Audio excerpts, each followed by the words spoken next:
Welcome everyone, and thanks for joining us on today's webinar, Orchestrating Effective IT Risk Management Across the Lines of Defense, brought to you by the ITGRC Forum. The ITGRC Forum produces educational events for the governance, risk management, and compliance community, and we provide free market intelligence to all of our members. If you're not already a member, you can register at www.executiveitforums.org. I'm Kelly Vick, the host of today's program, and it's my pleasure to introduce our speakers, Cameron Jackson and Weston Nelson. Cameron is Senior Director of Market Strategy and Development at Risk Connect, Inc., and Weston is a Director in the IT Auditing and Consulting Group with Moss Adams. We'll run through a more detailed introduction with Cameron and Weston in a moment, but first I'll go over the housekeeping and the agenda for today. The webcast is streaming live, and all lines will be in listen-only mode for the duration of the conference. If you have any issue with the audio, please first check your device settings before contacting technical support. And we recommend that you paste our direct landing page into a fresh browser window and close any other live windows to avoid conflicts. The direct console URLs are displayed on your screen now and clickable in the attached PDF slide deck. Next, we want to hear from you and hope to gain your feedback on today's session. We value feedback and have some polling questions for our listeners. Please participate when prompted by submitting your responses in the box below your console, and our experts will discuss the results. Please also leave us a rating and any other feedback through the Ratings tab before you go. We're also taking your questions at the end of the session. You can submit these at any time using the question button, and if we don't manage to answer all questions today, we'll respond by email. If you'd like a copy of the slides, you can download these through the Attachments tab, where you can also access the related white papers and resources at any time during the discussion.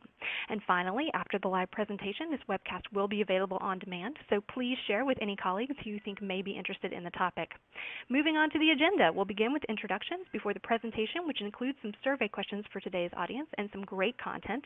And we'll close out with some takeaways and contact info before taking your questions at the end.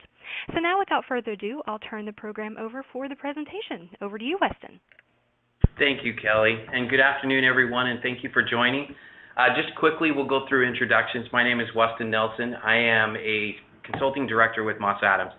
I worked largely in part in the public sector space for several years, working extensively both in IT and the business, doing Sarbanes-Oxley, driving anti-bribery, anti-corruption, Foreign Corrupt Practice Act, working in a number of different regulatory requirements, working extensively with Big Four and Fortune 100 companies.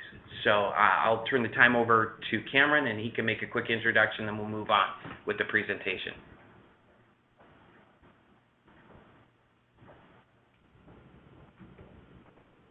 Thank you, Weston, for joining me. You have a tremendous amount of experience to offer today in their content. So my name is Cameron Jackson, and I have about 15 plus years of experience across our lines of defense in the compliance, internal audit, and external audit space. And we'll talk more about what the lines of defense mean today. My goal today is that you can take away several sound bites of information and put those into practice with your company, and just better make progress and mature whatever your goals may be in the risk management space. So with that, we'll move forward.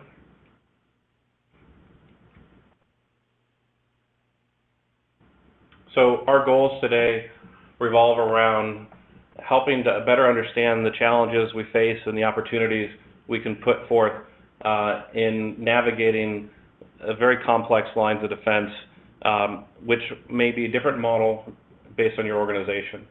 And then understanding how we can mature our responsibilities and efforts across lines of defense in activating the right technology.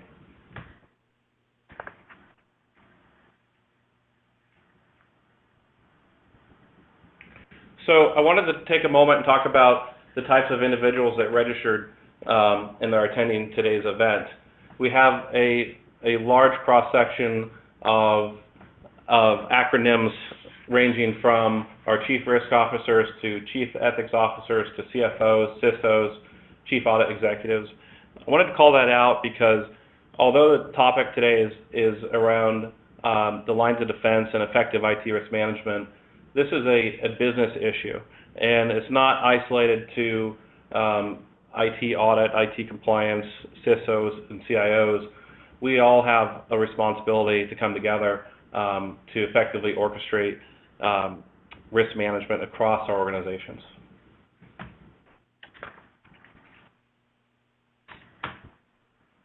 A fun takeaway that I had from attending the Pacific Northwest Enterprise Risk Forum last fall was from Beto Guajardo, SVP of Global Strategy for Starbucks.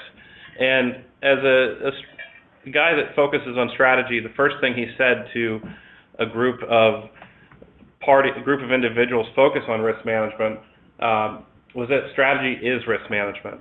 So I think that's a great takeaway to remember. Why we're here today is that we are enabling strategy in the business by managing risk effectively.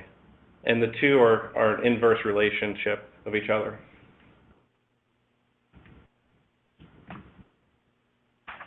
So part of what we want to accomplish today is to ensure that we understand the concept and the importance of a sound governance model. And one of those models that we actively refer to and apply is the 3 lines of defense model, as interpreted by the Institute of Internal Auditors.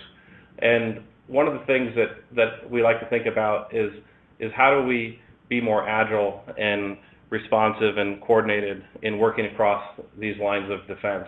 It says the 3 lines of defense, but we really think about it as the 7 lines of defense, and shifting. And one of our goals today is to come back to the idea of shifting from defense to offense. So with that, I'll let Weston speak to this model and how he sees it in practice. Thank you, Cameron. So I think one of the things that we wanted to do today is really spend some time. Some of you may have heard of this framework or outline before. We want to spend a few minutes just kind of talking through it. As Cameron mentioned, the Institute of Internal Audit kind of presented this as 3 lines of defense in measuring and managing risk within an organization, and how, and the inverse of your risk really is what controls you put in place within that. You know, Cameron brought up a really good point that when we talk about this from a standpoint, while the title of the slides are IT, in my experience and through my career, I'll challenge the norm a little bit that there really isn't IT risk, there's business risk, of which then IT really has a play on either helping improve that risk, or it can have an inverse relationship where it actually is it creates a bigger risk because of the environment that you've set up. Agnostic to that is this concept of these 3 pillars or 3 lines of defense, and as Cameron mentioned, it goes beyond just the 3 lines. Many of you in your organizations may not have these lines, so I want to take a few minutes just to quickly talk about it. Most organizations, in my experience, always have the first line of defense, and this really is down in the trenches. These are the individuals that are actually performing the day-to-day activities, right? Depending on the focus area, this could be individuals that are shipping product. These can be individuals that are making product. These could be the individuals that are simply taking care of paying vendors and getting information out the door. That first line of defense and understanding how they connect with the other lines of defense becomes important. Where you may or may not have a pillar here is in your second and third line defense, depending really largely on part with the size of your organization. Not every organization has an internal audit function. Not every organization is public. Not every each organization is different. One organization in particular may not have a second line of defense. And really that second line of defense, it ends up being more of what we often refer to as a compliance function, or some group that helps oversee that first line of defense and helps in the design and operation of controls that are designed and implemented to address your risk. The third line really is focused on primarily coming in and testing and making sure that those defenses are in place or what has been described. And then outside of that, you go to the larger suite, which is your C-suite, your executive, your governing boards, you have your external auditors, you have regulatory requirements that you have to comply with. So as we talk through this, you'll hear a lot of reference related to the 3 lines of defense. This may not always be applicable within your organization, and we'll speak to some of those nuances if, for instance, if you don't have some of those components within the organization available. Yeah, well said. So with that, we'll go into the next slide on the COBIT periodic table. And although this is specific to COBIT and we're trying to elevate the conversation to IT risk as business risk, this still is a good model to think about how we think about risk across the IT organization. We'll see that we have, there's IT governance as an element of the periodic table. There's risk management as an element of the periodic table. But the way I look at it is that we're managing risk as a foundational layer or a overarching layer for risk management across IT that extends over the business. And typically IT is seen as the foundational infrastructure to the business. So it's all related. So it'll be interesting as the new COSO ERM guidance is released later this summer, and how that interplays with COBIT and specifically the COBIT 5 framework for risk. So I'm sure we'll have more to come on that topic. So objective 1 today is we're going to go through a few challenges that we'd like to highlight across each line of defense. So what I really like how it was positioned by Reid Hoffman, who has a podcast under the title Masters of Scale. He talks about risk from an entrepreneurial standpoint in the companies that he's started or advised or invested in. He, even as an entrepreneur driving innovation in business, he speaks to managing risk from the standpoint of intelligent risk triage. So I wanted to bring that soundbite up today because I think it's a practical application in business that has worked very well. And too often I've seen the absence of risk assessments, the ineffectiveness of risk assessments, and the protocol of running a risk assessment annually, which, by the next quarter it's outdated. So what I like to think about is this concept of intelligent risk triage, where we build the muscle to actively triage risk. You have to have the fundamentals in place, such as what your definitions for risk are, your appetite, your ratings. But to bring everyone to the table to triage risk is an important part of the equation. You want to elevate that conversation to the right people at the right time, and have the utmost alignment on which fires you put out, which fires do you let burn, which fires do you let smolder. How are you managing that effectively in your organization? So at the end of the day, it's about how well we intelligently triage risk, which is a more real-time thought on managing risk and at the speed of risk with the complexity of what we're seeing in today's environment. So one of the statements that Reid makes is, when was the last time you were congratulated for a brilliant punt? We constantly talk about the potential risk, actual risk, but when we look back and we decided to punt on a risk and divert resources to risks where we rated those as higher and the return on addressing that risk was greater, we still should look back and say, congratulate ourselves for passing on the risk. Not just talking about did we take the right risk, but did we divert resources and manage those effectively on risks that were truly qualified as immaterial or insignificant to the business. And I think a good point too is as Cameron mentioned, there's a lot of different risks within organizations, and understanding what your objectives are and what you're trying to accomplish is really important to that decision in driving your risk. I think, again, this is where when you come back and you look at the lines of defense, you can set up this structure in such a way that it really is driven by, you could have different objectives that you're trying to accomplish, but the more consistent you are in the approach and how you line up those objectives and how you evaluate risk and how you look at them together really helps in bringing the synergies of all of them into one common area that allows you to then look at this holistic concept that Cameron's talking about that says, hey, where is it we really need to hyper-focus in terms of our risk management or our strategy, as we talked about, and what are the areas that are less likely or the areas that we can let burn or smolder for a while. And so it's really important that you kind of think about that in terms of what are all my objectives that I've got to address, and which ones then, when you look at them holistically, rise to the top, and which ones don't, so that it helps kind of organize your thoughts and structures and effort within the company. That's right. We don't want to be a team of yes men when it comes to risk. We'll burn out, but we also want to understand where we let risks, like we're talking about smolder versus, whereas if we let them burn too long, we'll get burned. So it's a skill set that takes time, but it's a skill set, a softer one that we need to actively work on as the volume, pace, and complexity of risk coming at us is continuing to grow.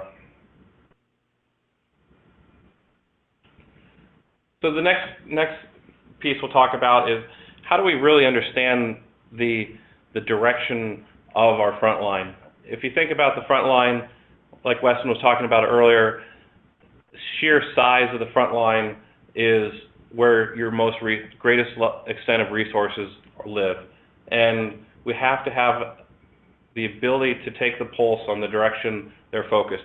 If you're operating in a compliance or audit role or an executive role and you don't truly have a sense of the direction of your front line and the risk culture that they're aligned to, then you're going to be fighting a tremendous amount of friction to establish whatever framework or regulatory or compliance objective you're trying to achieve.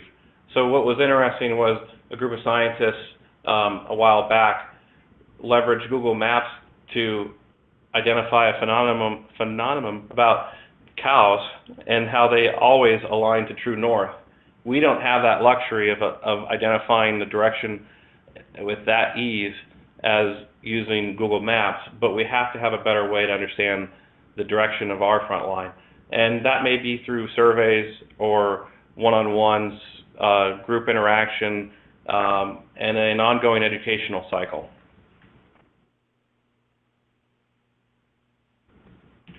So another area I'd like to call out that stuck with me for a while is when Warren Buffett acquired Salomon Brothers. Shortly after, they were entangled in a fraud issue where sales were pumping deals similar to the Wells Fargo fraud that's ongoing and they're still recovering from. Warren Buffett had to sit down in front of a Senate committee and testify. Even though it didn't happen on his watch, he took full accountability. That's the type of leaders we want to see overseeing risk management in our businesses. And so he spoke explicitly about the front line. He made it very clear that every employee needs to be his or her own compliance officer.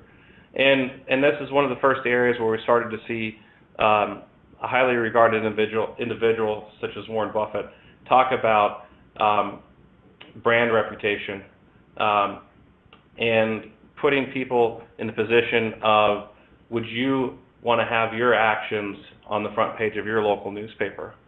So I keep this in mind a lot in working with front lines in the past and educating them on the implications of not understanding the responsibility of being your own compliance officer.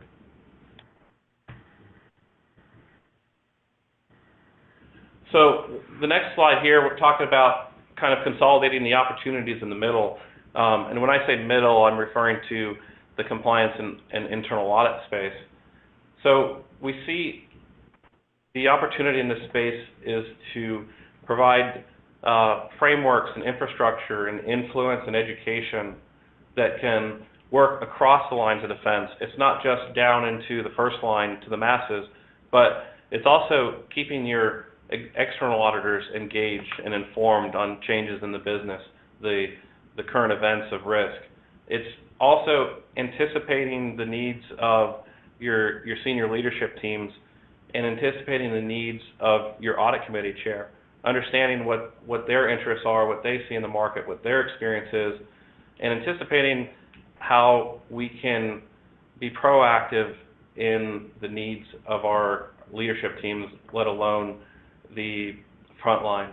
And then lastly, I like to think about it as shifting our perception of compliance and audit as a cost center, but more so as a revenue preservator, a revenue growth, a revenue enabler, where we can save costs but also grow profits, which ultimately ties us back into the broader interests of the business.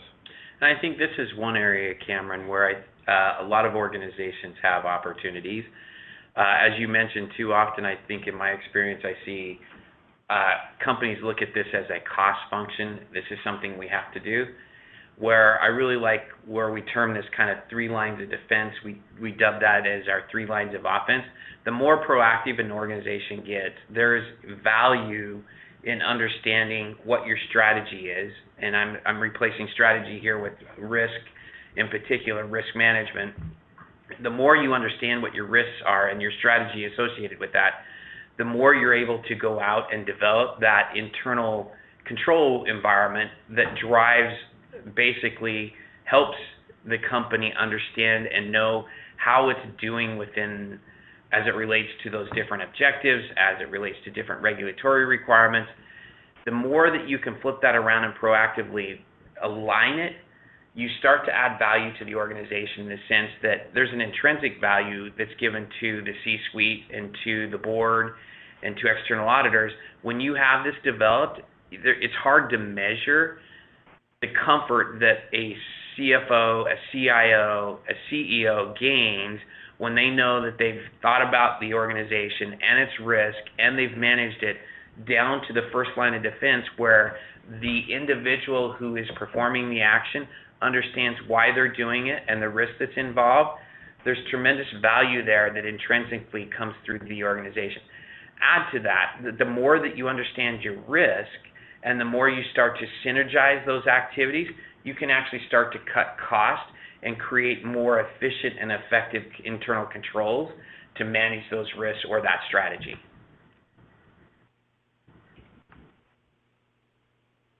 So next we'll focus on the 5th line, which in context of the 7 lines on that lines of defense model would be the board level oversight.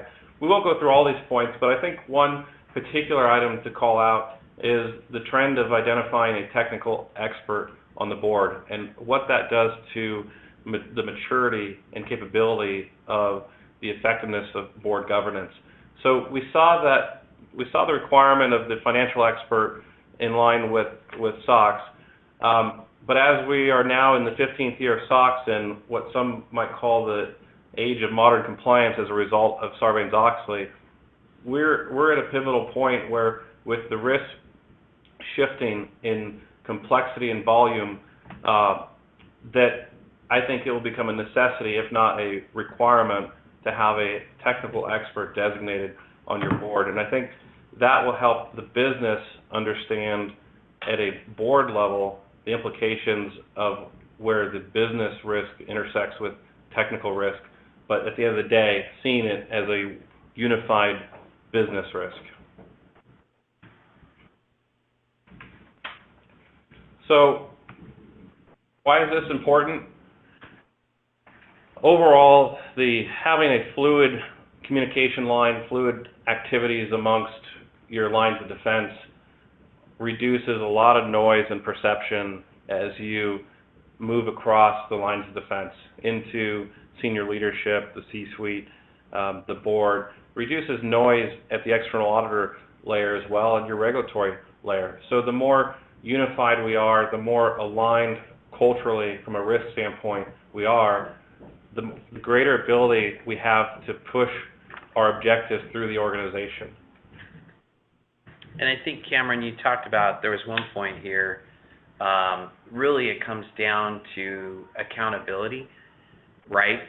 The more within your organization that you help filter this down, that you have kind of the tone at the top, if you will, with that people know that this is important, that people are evaluated on it, that's what's going to really get measured and be successful, right? When people know that this is the area that I need to focus on and why I do it. And then at the end of the day, we're also evaluating it and determining how successful we were in managing that risk. That's an important piece to this too, is that it can't be overlooked that I see oftentimes in companies where they'll push this down to a level that really doesn't set that proper tone within the organization, and then doesn't also allow for that accountability to really surface.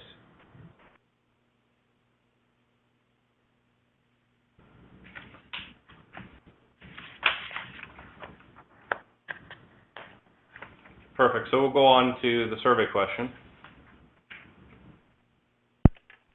Okay. Thank you, Weston and Cameron. We're just going to pause here for a second, as we said, and bring in our audience for today's first polling question, which is, how do you measure your intelligent risk triage maturity? Your options are high, medium, or low, and I'll ask our attendees to please select your response in the box below the console, and while we wait for the results to come in, Cameron, I'll just bring you back in briefly with an audience question. We've been discussing this. Perhaps you can drill down and get really specific with your answer to this particular question that's come in, which is, why should the board and the C-suite invest in intelligent risk triage protocols?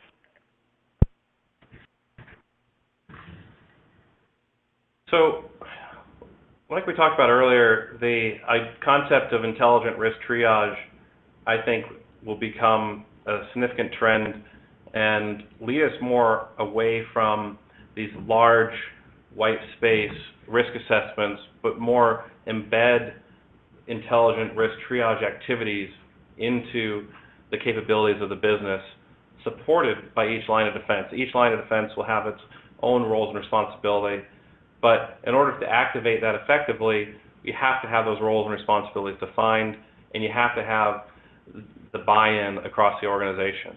And clearly, you have to have a process. But I think why this matters to the board and C-suite is that the pace at which information is moving, if you're breached or if you have a major control breakdown that impacts a large area of your operations and business is disrupted, well, leadership expects timely information, expect it to be well orchestrated, and they need to have that information at a high level of quality at their fingertips in a very rapid pace, at the pace at which the markets move. The markets are expecting information quickly and for businesses to make sense of it in a intelligent and quick manner.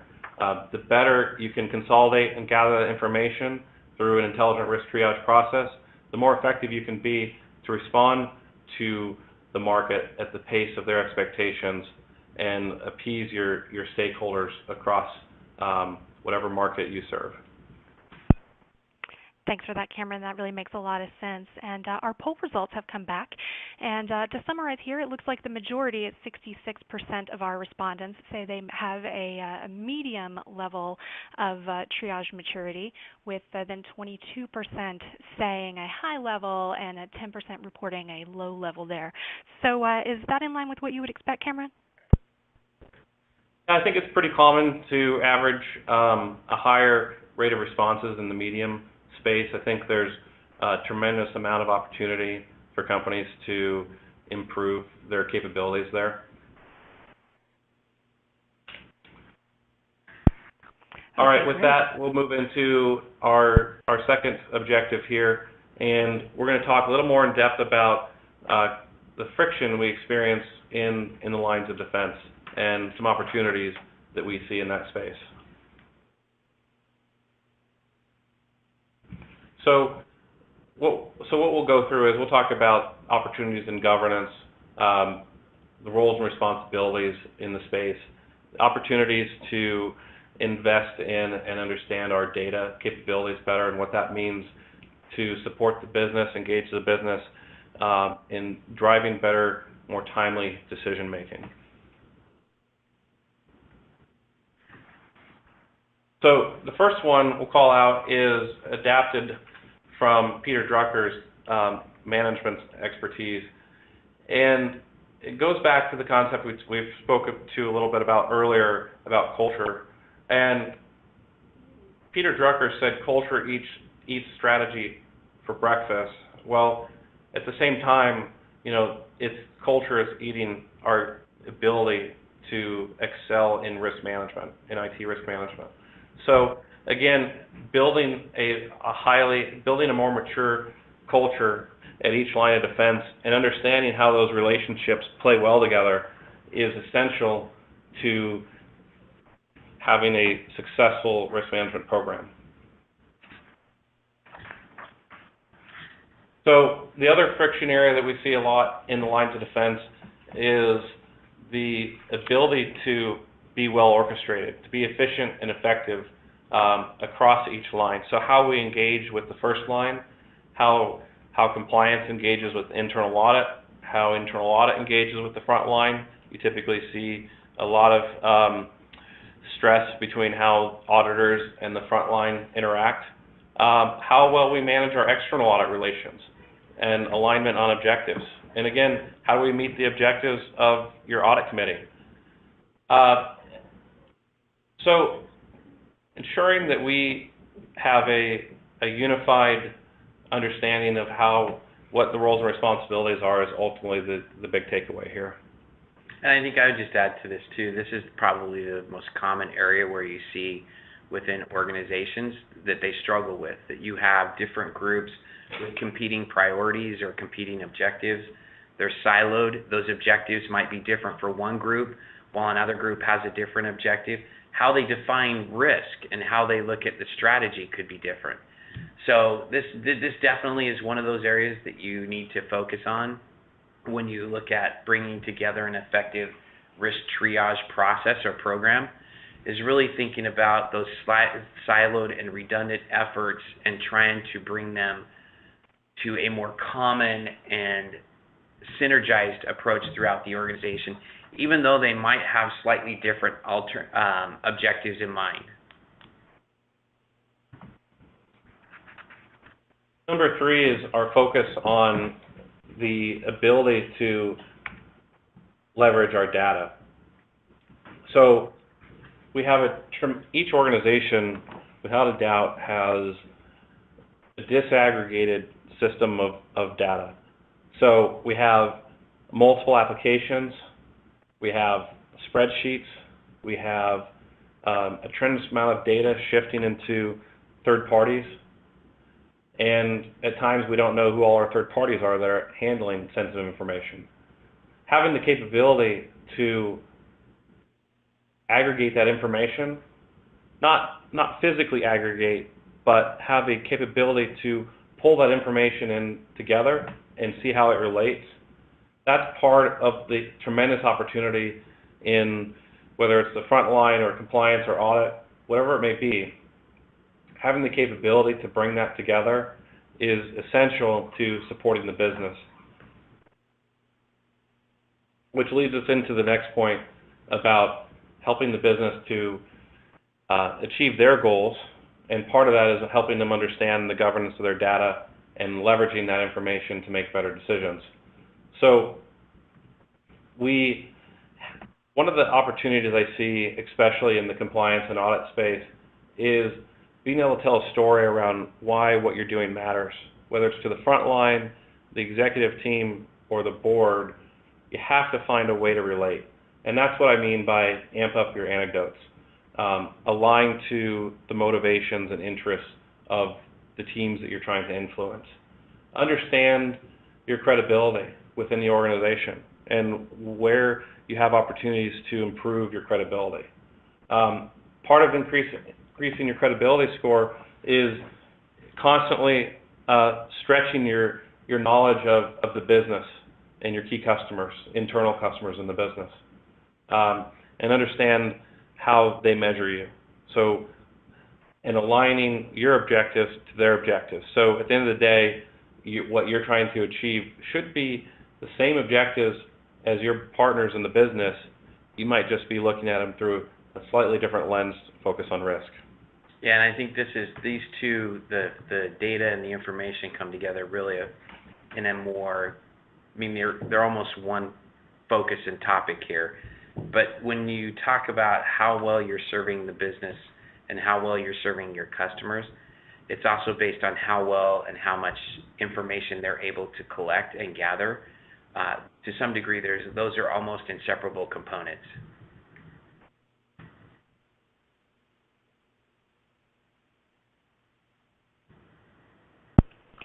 All right, thank you both. We're going to pause again right here and bring our audience back in for our second poll, which is, which item is causing the greatest level of IT risk management friction across the lines of defense in your organization?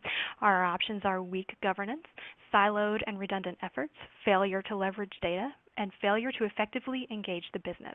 As you did previously, please select your response in the box below the console, and while we wait for the results to come in, Weston, I'd like to get your input on this question. We've gone over a lot of ways to reduce friction. Where would you start? That's a great question. I think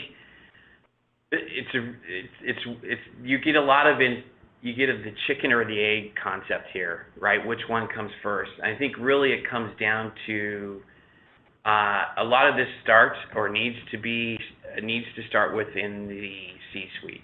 I think you need to have a strong governance. You need to have the tone at the top. I think culture, as Cameron mentioned earlier, culture will destroy it if you don't have that compliance culture mindset or that IT risk management mindset.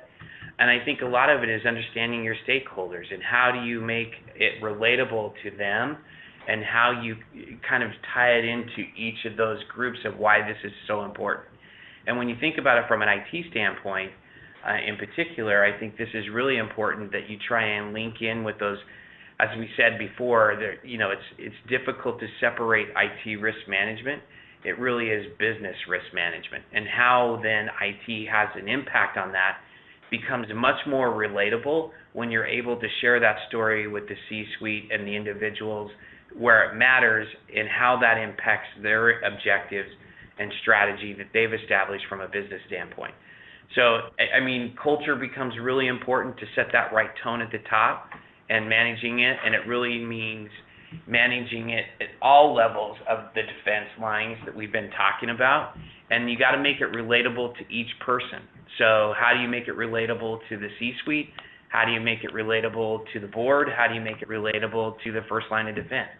You've got to change your communication style for each and help them understand and see the value associated with managing risk in a collective and meaningful way. Thanks, Weston. And these poll results have come in, and it looks like we've got 40% of our respondents saying they're seeing the most friction siloed and redundant efforts, weak governance, and failure to effectively engage the business, or a close second there with a few people saying failure to leverage data there with 7%. So what's your take on those results, Weston? Not surprising. I think what I've seen most in my experience is that siloed and redundant efforts are incredibly common within organizations. Whether that is because the organization, started out with a smaller group and it's grown over time, and as it's grown, it's added more components and more elements to the company, and each one has its own different objectives that come into play. That one's not surprising at all. I think it kind of goes back to this message when we talk about bringing together this concept of IT risk management and managing it holistically becomes really important, because you start to break down those siloed and redundant effort and start to create some efficiency and effectiveness, which I can promise you has a true cost impact to the bottom line when you start to look at it that holistic way. I'm not surprised. I think the second piece, weak governance, that coming in as a second, I'm not surprised there. I think the biggest challenge I see in most organizations is how do you really set that compliance mindset or IT strategy mindset within the company and setting that culture. I know it really comes down to helping people understand why it impacts them and how it can be a positive when looked at proactively.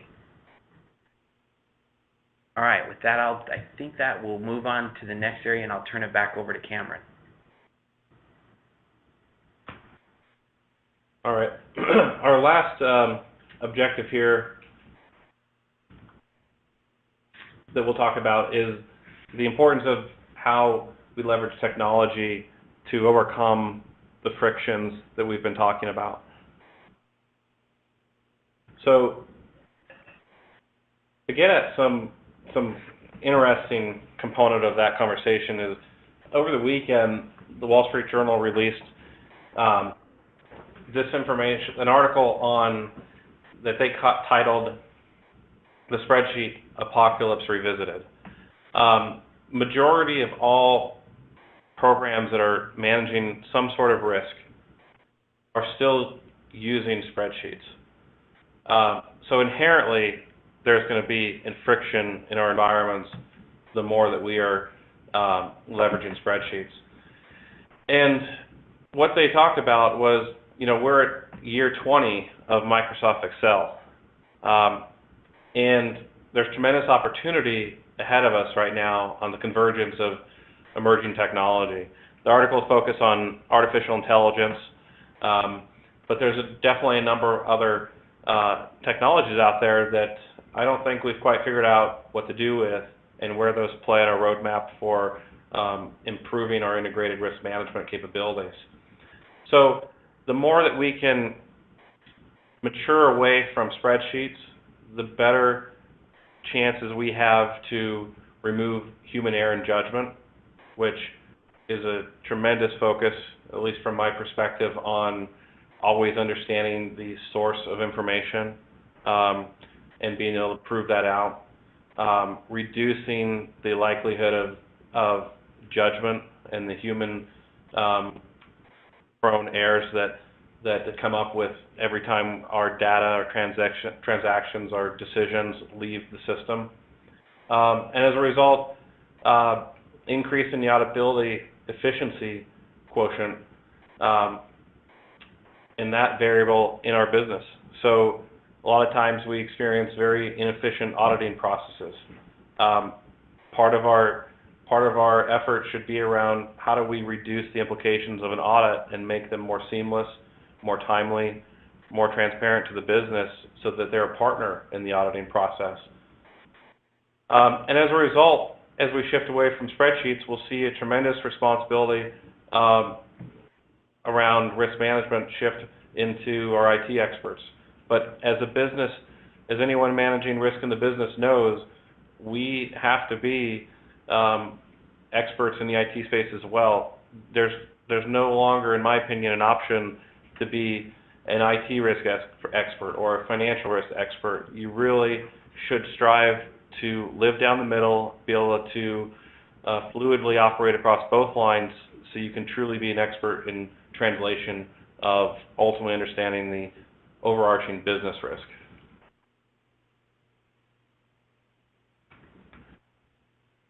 Another interesting study came out from Forrester, where they polled 250 CFOs and an executive vice presidents of finance in partnership with Dun & Bradstreet recently. And the CFOs pointed to the lack of data integration and organizational silos were preventing them from getting the insights they needed to make better decisions. So the fact that we have CFOs on this webinar today, we have CFOs citing that data blockers are their biggest obstacle to achieving better decision making, and that we talked about the opportunity to leverage data sources throughout our organization to build better capabilities to triage risk, to build better capabilities to align resources to the right risk in the organization. It's a hot topic for whether it's a CFO or a CISO to better leverage our information. So what we see is that the C-suite cannot be reasonably expected to build a risk-resilient organization at the speed and pace of the markets and the changes in business without a technology to support them. Not a technology that is where you have to combine everything and do it all under a huge ERP. But we're talking about systems that are capable of aggregating information from a multitude of sources and building a hypothesis about how that information relates, how it relates to achieving objectives and managing risk and building more effective policies and controls into your infrastructure, ultimately leading to actionable risk intelligence.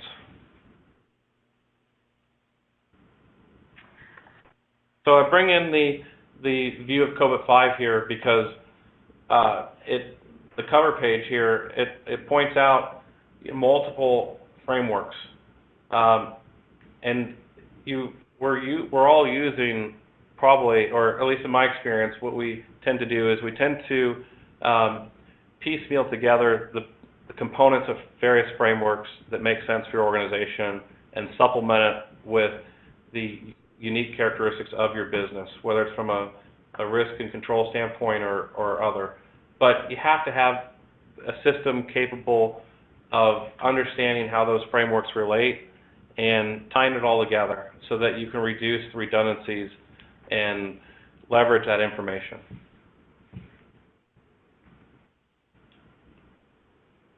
So, real quick example here that I thought was interesting is that just a few weeks ago, FedEx's operations in Europe around the WannaCry hack was very enlightening in terms of how we apply the 3 lines of defense.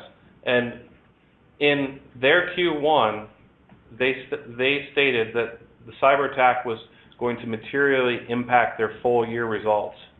So one of the interesting things that they must be very mature at is they were able to quantify that information relatively quick. And we highlight the elements of the lines of defense here because they have to immediately triage that event across each line of defense. It can lead to widespread operational delays, which most importantly impacts the first line of defense. So they have to communicate across that organization. The attack was distributed through trusted software, which at some point may have bypassed internal control. And there were significant incremental costs and contingency plans to avoid business disruption or to minimize the disruption of business that senior management had to operate through. The point being of going through a few of these quotes from their press release and their information they disclosed, in addition to the fact that they had no insurance in place to cover the cyber attack, is that each line of defense had to be activated and act in unison and come together to be well orchestrated in order to respond so quickly. Now, one of the opportunities that they may see going forward is there's always a better way. They can always an opportunity to continuously improve. And one of the things I'm sure they'll act on quickly is why did not have insurance in place to cover that particular attack. So again, just a prime example of why that orchestration matters across the business in the event of an actual risk, let alone a potential risk. So the proposition here for why this matters to the business that Weston talked about earlier is the cost savings, the efficiencies, moving up the modernization scale in our space is significant. To improve decision making and scale up and down as the business takes shape or grows or stagnates. We have to have the ability to do the same.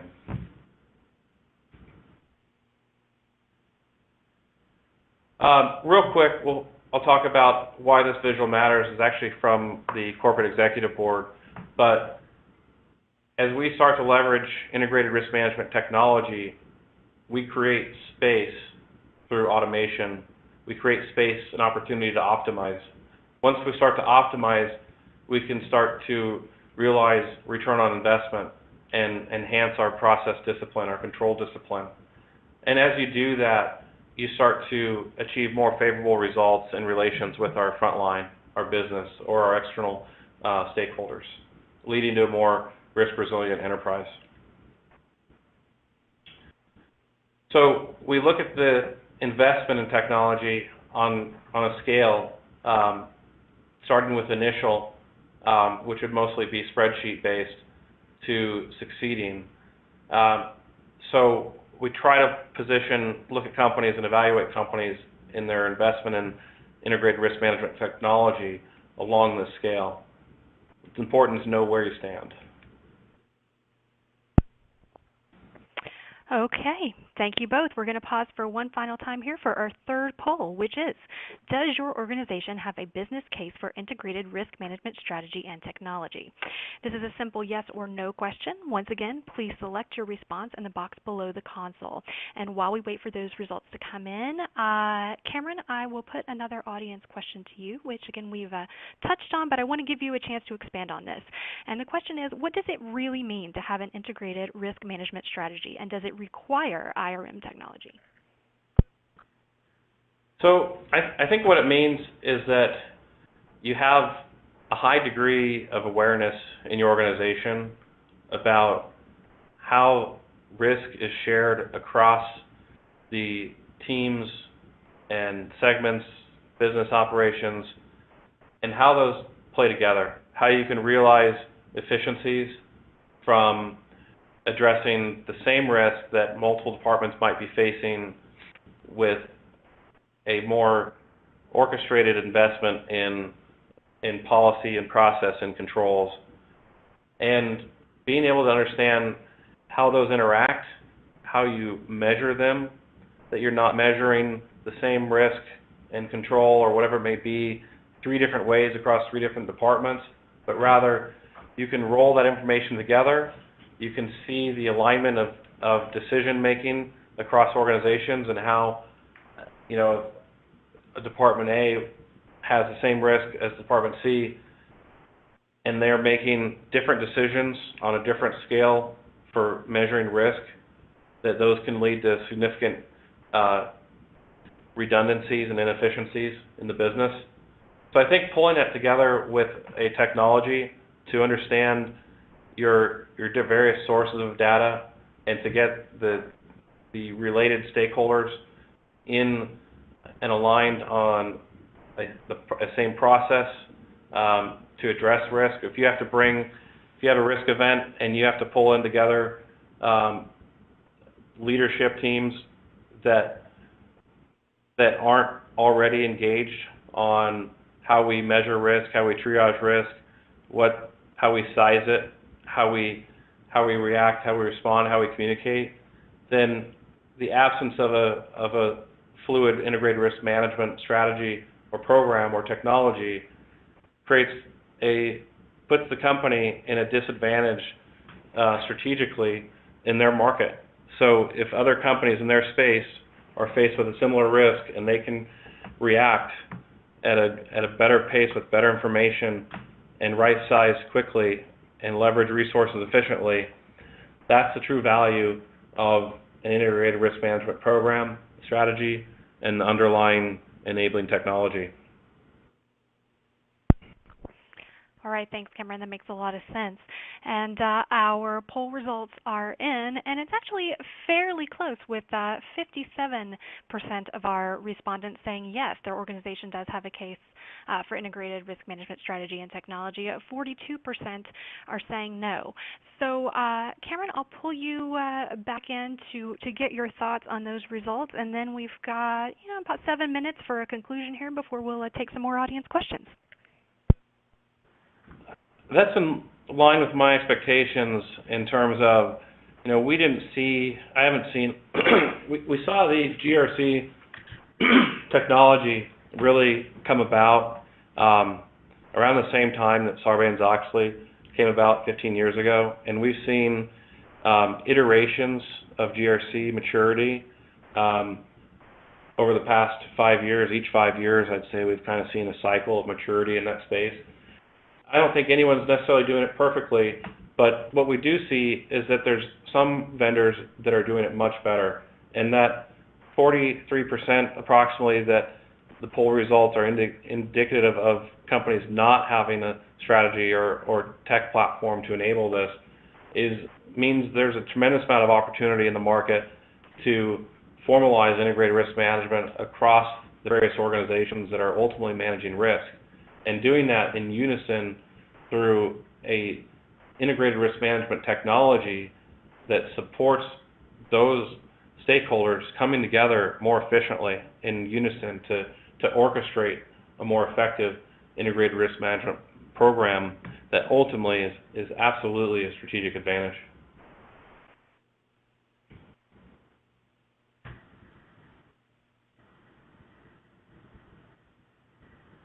So, in conclusion, there's some takeaways that I thought were interesting from a recent board briefing where ISACA polled and interviewed a series of CISOs. And they clearly, number one, are focused on risk as an enterprise issue. They're not speaking to risk as an IT-only function. And if IT is the only one talking about risk at a table with solely IT professionals, there's probably something wrong, and that needs to be raised up.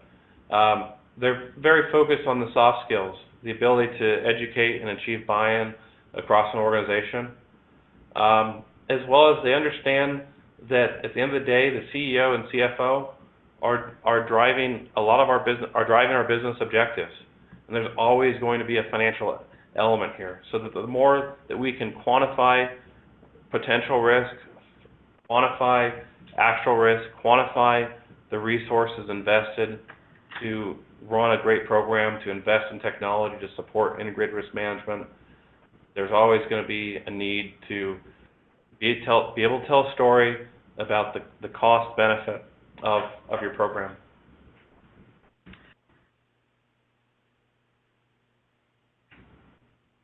So one other tidbit that I like to talk about a lot is that the strategic advantage of integrated risk management from the context of in chess, grandmasters focus on avoiding errors, rookies try to win. So how does that apply to a sound integrated risk management program? It means we know how to intelligently triage risk actively, that we know where to divert resources, how much, how fast, and when to release them. And we understand that it's a competitive advantage to have that awareness and build that capability and invest in it.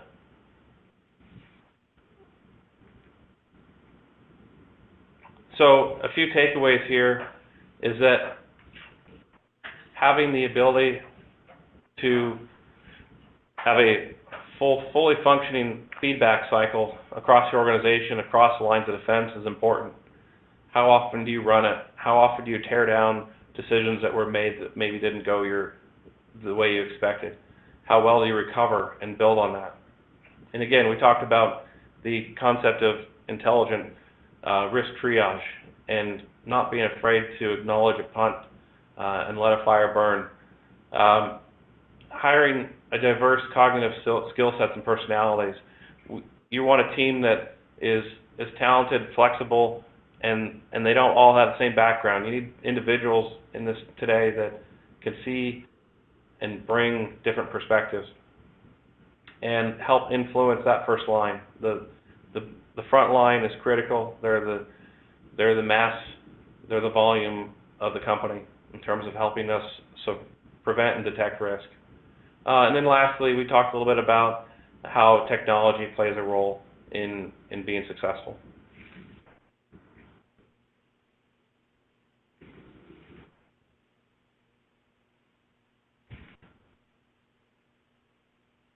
So, looks like we have a couple questions here from the audience.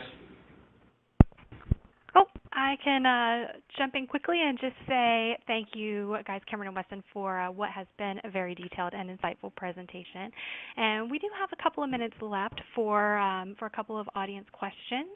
I do want to remind our listeners, if you have a question but haven't submitted it, now's the time to do so by submitting through your console. And if we don't have time to answer today, we will respond by email. We've had a few questions come in already, and for those requesting the slides, you can download these through the attachments.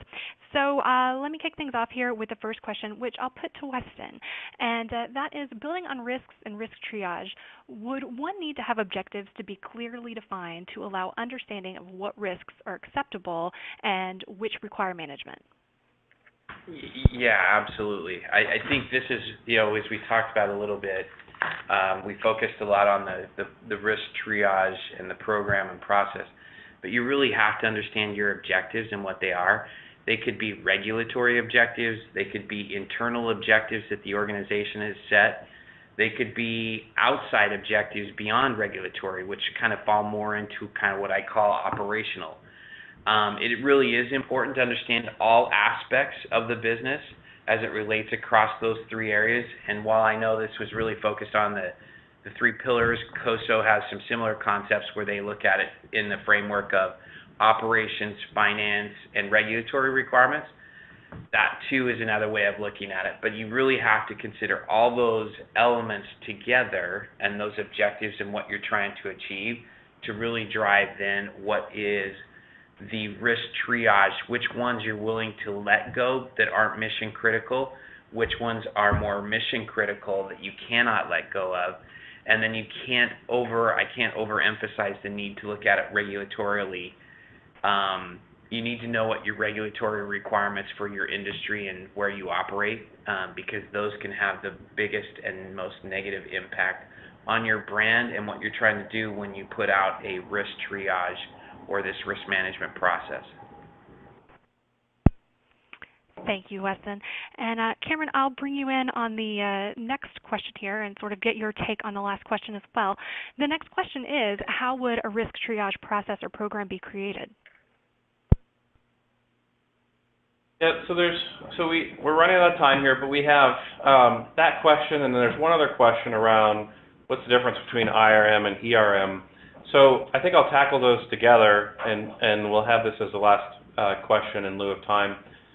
First of all, I see integrated risk management as creating the capability to bring the silos of information together and leveraging technology to do so. I think ERM tends to be more foundational, but I look at IRM as being more over the top of an enterprise. On the second part of this, how would the risk triage process and program be created?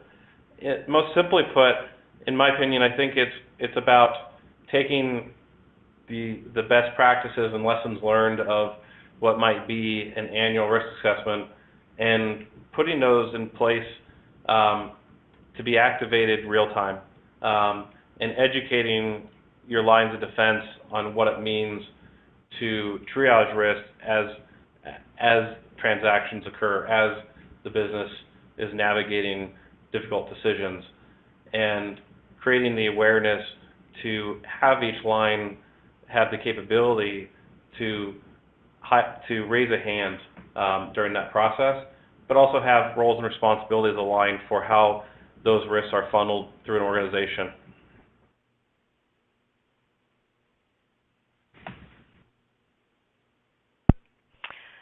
All right, Cameron, thank you so much. And Weston, thank you so much. And thank you to everyone for our questions. But we are just about out of time. So again, if we did not get to your question, we will endeavor to respond by email. And please, before you leave us, take a moment to give us a rating with your feedback. Scroll down to submit this in your console. We do value your feedback, and we take it into consideration when we're planning for future events. On the subject of future events, our next event is August 29th at 1 p.m. Eastern, which is on the topic, A Tactical Guide to Reducing Your Data Breach Risk. If you'd like to attend, please confirm your position through your console at the end. Finally, I'd like to remind listeners that the supporting materials are available through the Attachments tab in your console. So that's it for today. I'd like to thank both speakers one more time, Cameron and Weston, for your participation, with a special thanks to our sponsor, Risk Connect, without whom this event would not be possible. And of course, thank you to all of our attendees for listening. Please stay tuned for our next event, and have a great day, everyone.